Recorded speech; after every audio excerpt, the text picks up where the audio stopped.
کہ اگر انہوں نے مجھے ولیمے پہ بلا لیا تو پھر پیچھے رہ کیا گیا. میرا نہیں خیال کہ مجھے اس ولیمے کی کوئی امید رکھنی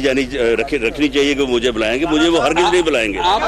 نکاح پہلے ہی اگر نکاح پہلے ہی ہو گیا تو عدت کے دوران نکاح کی کیا حیثیت ہے کہ یہی مولانا صاحب جو ہے عمران خان کے نکاح پڑھاتے ہیں؟ میرا خیال ہے کہ مفتی سعید صاحب کو انہوں نے اسی کام کے لیے رکھا ہوا ہے. میرا نہیں خیال کہ چوری نثار جائیں گے. اہم بات ہوئی پاناما کیس کے اوپر عمران خان نے کہا ہے کہ وہ کمزور فیصلہ ہے. آپ کا کیا خیال ہے؟ دیکھیں, جہاں تک عمران خان کا یہ کہنا کہ عدلیہ نے ایک کمزور فیصلہ دیا ہے, وہ میری جو ہے وہ نظر میں وہ اس یعنی آپ اس کو ایک پولیٹیکل موو کہہ لیں یا اس کو آپ موقف کہہ لیں یا میاں نواز شریف کا بیانیہ کہہ لیں, اس میں جو کامیابی ہوئی ہے, کیونکہ میاں نواز شریف نے پہلے دن سے یہ کہا کہ بھئی میرے اوپر الزام تو پاناما کا تھا, جبکہ میرا یہ موقف تھا کہ پاناما میں میرا نام ہی نہیں ہے, اور میرے اوپر آپ نے تقریباً 1 سال پورا کہ جی اتنے 100 ارب پھر اتنے 1000 کروڑ اور وہ الزامات لگائے, اور بعد میں آپ نے مجھے جو ہے وہ نااہل قرار دیا ہے یا وزارت عظمیٰ کے آفس سے نکالا ہے اس بنیاد پہ کہ میں نے اپنے بیٹے سے تنخواہ نہیں لی. وہ میاں نواز شریف کا جو موقف ہے, وہ موقف اتنا جو ہے وہ کامیابی سے جو ہے وہ لوگوں میں سرایت کر گیا, لوگوں کی سمجھ میں آ گیا, اور ہر گلی, ہر محلے, ہر فرد تک وہ پیغام پہنچا. میں سمجھتا ہوں کہ اس کامیابی کو دیکھ کے عمران خان صاحب نے یہ کہا ہے کہ جی یہ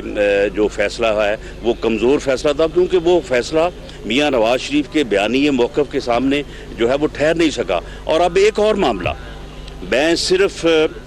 یعنی معزز سپریم کورٹ کے بینچ کے ریمارکس سے ایک قانون کا ادنا طالب علم ہونے کے ناطے جو ہے وہ جی میں اسیس کر رہا ہوں, کیونکہ اگر ریمارکس جو ہے وہ عدالت نے دیے ہیں تو اس سے کوئی آدمی جو ہے وہ اپنی اسیسمنٹ کر سکتا ہے کہ میاں نواز شریف کو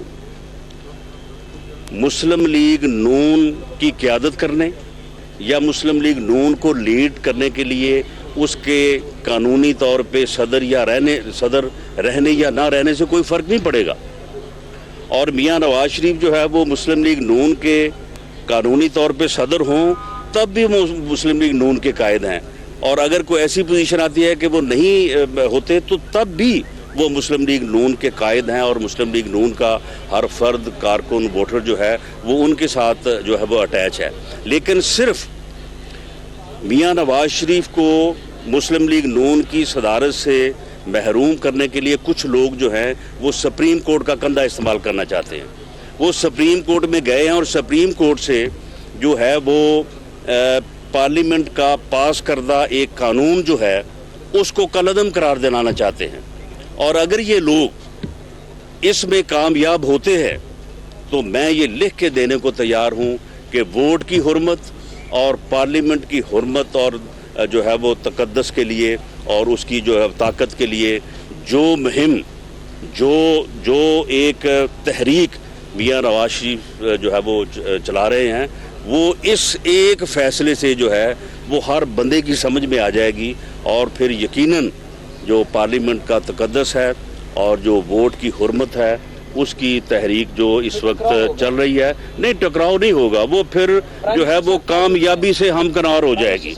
وہ پھر کامیابی سے ہمکنار ہو جائے گی. نثار صاحب کے حوالے سے ہے کہ علیحدہ گروپ کی صورت میں سامنے آ سکتے ہیں یہ باتیں اگر میاں نواز شریف صاحب جو ہیں وہ قیادت نہیں کرتے. بالکل نہیں, میاں نواز شریف جو ہے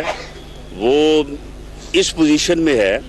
کہ پاکستان مسلم لیگ نون کے ہر فرد کا ان کی قیادت پہ, ان کی صدارت پہ, ان کی مسلم لیگ نون کی رہبری کے اوپر مکمل جو ہے وہ اتفاق ہے. اور ایسی چیزوں سے اگر ایسے ہتھ کنڈے جو ہیں وہ اپنائے جاتے ہیں تو ان سے یہ چیزیں کم نہیں ہوتی بلکہ اس میں جو ہے وہ اور شدت آتی ہے. رانا صاحب یہ کہے گا کہ ایک چاچی سامنے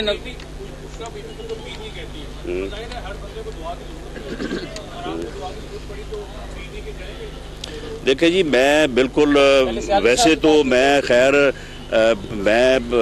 پیروں کی جو ہے وہ میں عزت کرتا ہوں. میں ایسا یعنی انسان نہیں ہوں کہ میں یہ کہوں کہ میں بزرگوں کی عزت نہیں کرتا. اور میں سمجھتا ہوں کہ وہ بزرگ جن کو ہم مانتے ہیں اس میں داتا صاحب ہیں, اس میں بابا فرید ہیں, سخی سرور ہیں, یہ آپ وہ دیکھ لوگ رہے ہیں کہ لاہور میں پنجاب اسمبلی کے باہر رانا ثناء اللہ میڈیا سے گفتگو کر رہے تھے, جس میں انہوں نے خاص طور پر عمران خان کو تنقید کا نشانہ بنایا. وہ کہتے ہیں کہ شادی پر ان کو مبارکباد پیش کرتا ہوں.